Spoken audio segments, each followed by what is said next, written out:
So we set him up like this to begin with so we can get at his belly.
That's the belly wool there.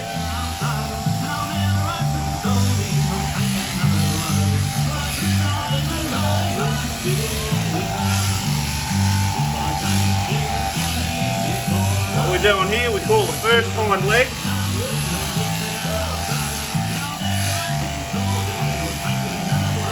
What's the importance of keeping your sheep nice and shorn during the hot periods? Well, obviously the wool helps keep it cold during the winter, keep it warm during the winter months.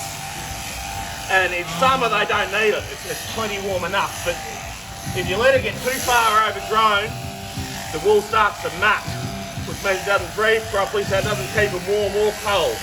And you can have a lot of dramas with the skin underneath it. So the other thing I heard is about fly blown. What's fly blown? So fly blown is where essentially flies come and lay their eggs in it. Generally there's a bit of poo around their bumhole, but if the wool gets too long and gets damp, it can happen then too. Essentially maggots start attacking the sheep alive. So keeping the wool short is important to keep the maggots away. But how many times a year do you think that the sheep need to be shorn? They need to be shorn once a year, and we generally crutch them at least once a year too, but often twice a year.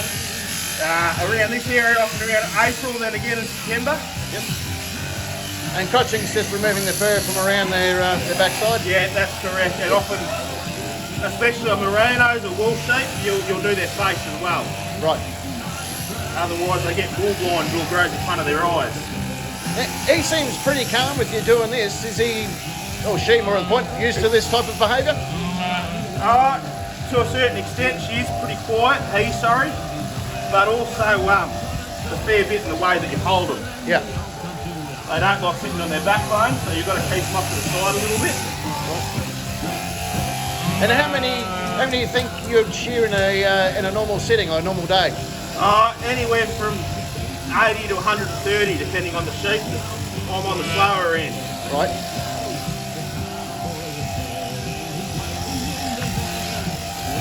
And what's your season normally like when you're doing the shearing? Is it fairly constant throughout the summer period? Or? Yeah, from about September through till March it's fairly consistent.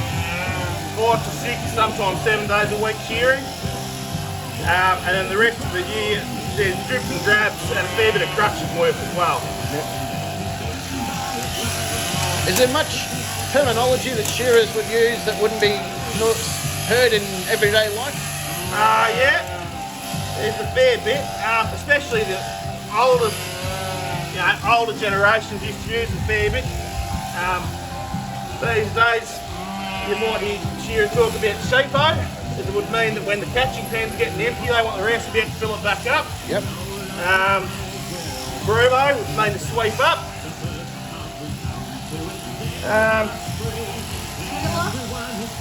Killer.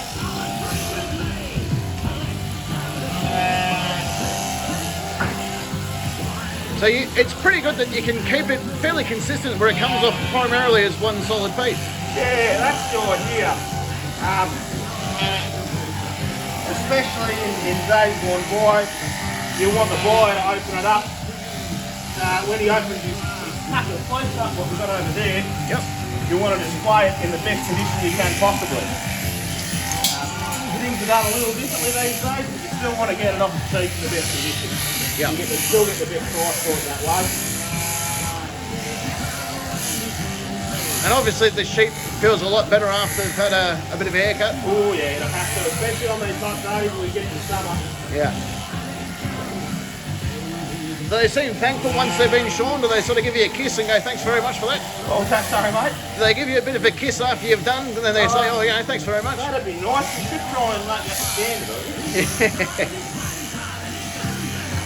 Normally they can't get away from you fast enough. But Yeah. they don't understand it's for the best thing for them. My hairdresser hated when I gave him a kiss when I left. Well, thanks very much, mate. Gives a kiss. And he's like, no, I don't think that's going to happen. No, he doesn't need a kiss. So what I'm doing now is put the last hind leg. This is where a lot of learners, this is the first part of the sheep that they'll shear. The more experienced shearer will shear the rest of the sheep and let the learner take over from here. Yep. And as they get better at it, they move further back. The last thing they'll learn to do is the valley, where we started, and from there they start shearing it all by themselves. And how long does it take from a learner going just from using the hind leg to moving up to the next spot? It depends on the person, how quickly you learn really. Yeah. Some people might move up, within a couple of feet. Some people it might take them a little while to get better at it. Right. Same as most jobs, I guess. That's right, exactly. There we There have he is. Look, let me back in there, thanks. So once we've got the fleece off him, in a lovely roustabout over here, Jackie. Kick the fleece up off the ground. Now, roustabout, that's a great Australian term for shearing. Yeah. Primarily a roustabout. People that run around and... Lots of rural labourers, they're referred to as a roustabout. Yep. Picked up in a certain way so she makes sure she's holding the front legs the whole time. Right. And she's going to throw it out over here on our skirting table. Right, I might move over to the skirting table.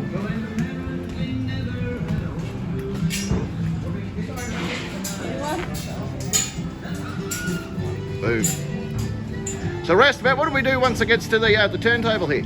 Once it gets on the turntable, you put it out, lay it all out flat so you can see roughly the shape of the sheep. And then you go through all the ends and you take off all the dags, sweat dags, all the food, etc. So it's ready to be graded. Yep. Once you've taken all the dags off around here, you'll then flip that bit in so you know you've done that and keep continuing around. As Riley and I are doing, you just keep rolling it over. They get sorted in 3 different bags. Bits, bellies, fleece. So in a shed, normally it's a wall or bags. Depends on how the shed's set up. And once we're done, I'll fold it up a certain way to put it into our bag. Normally you would put it into the press, which is what we have over here. Our press and our monkey. He goes on top and pushes it all down. This is an old school mechanical Ajax press, this one. These days, most shearing sheds use a hydraulic or powered one, so you haven't got to crank these handles here. So this is how we used to do it back in the day. This is how we still do it on our property. We're a smaller scale end. But why reinvent the wheel, as they say? If it's working, it's right. working. You know? It works fine. A bit slow and a bit hard work if you're having to do thousands of fleeces, but you only got a few hundred to do, it's all right. And have a look at the body of a shearer. This is a specimen of an Australian shearer right here. Yeah, Lovable man with muscles hanging off his whole body. You're going to be popular now, mate. A lot of the lovely ladies watching the video will be like, here we go. Look at it. That's quite the rest of it. That's because the rest about might have a problem with that. She might have something to say. And then in there. Here on this table on the wool press, we've got a few different pieces of wool for display of the one that we did earlier. The belly and the fleece that we saw before. These here are the pieces. The general definition of the pieces, if it's longer than your pinky finger, it's a piece. If it's shorter, then you call it a lock, which is these little bits down here. And this is the belly. This is the belly. Oh, that's the belly? That's their fleece. That's And the main body fleece, of that's wool. the main. So this is the stuff that would go to a spinner. Yes, Yeah, yes. Well, Riley and Restabout, thank you so very, very much for your time. We really do appreciate it. Thank you very We look forward much. to seeing you throughout the next little while at all the different shows. So thank you so very much. Thank you. Yeah.